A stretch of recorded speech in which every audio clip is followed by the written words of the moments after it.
Hi friends, welcome to మన ఇంటి రుచులు. ముందుగా అందరికీ తొలి ఏకాదశి పండుగ శుభాకాంక్షలండి. ఈరోజు మా ఇంట్లో తొలి ఏకాదశి పండుగ పూజ అయితే ఇలా జరిగిందనమాట సింపుల్‌గా. నేనైతే ఇక్కడ తొలి ఏకాదశి ప్రసాదం చూపిస్తున్నాను. పేలాల పిండి ఎలా ప్రిపేర్ చేసుకోవాలనేది. ఫస్ట్ ఒక గ్లాస్ జొన్నల్ని తీసుకొని ఒక 2, 3 సార్లు నీట్‌గా వాష్ చేసుకోవాలనమాట.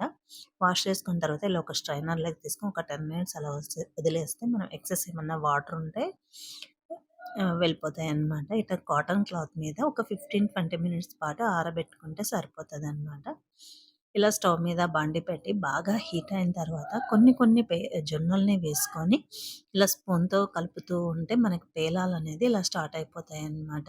లిడ్‌తో క్లోజ్ చేయండి. పేలాలనేది పర్ఫెక్ట్‌గా మనకి మంచిగా వేగుతాయన్నమాట. ఇలా అన్ని జొన్నల్ని మనం వేయించుకోవాలన్నమాట. జస్ట్ మనం ఫస్ట్ సారి కొంచెం టైం పడతది. సెకండ్ టైమ్ అయితే మాత్రం కొంచెం ఫాస్ట్‌గానే రెడీ అయిపోతాయన్నమాట. మొత్తం పేలాలన్నీ ఇలా వేయించుకోవాలన్నమాట.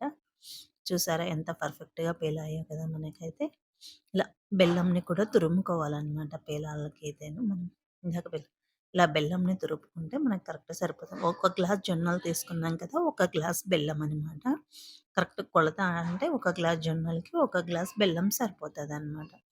ఇలా కొన్ని కొన్ని పేలాలను మిక్సీ గిన్నెలో వేసుకొని, కొద్దిగా బెల్లం వేసుకొని, 2 ఇలాచీలను వేసి మిక్సీ పట్టుకోవడమే అనమాట. మొత్తం అన్ని పేలాలని ఇలా మిక్సీ పట్టుకోవాలనమాట. మనకి పేలాల పిండి అనేది తయారైపోతది. వీడియో నచ్చితే లైక్ చేయండి.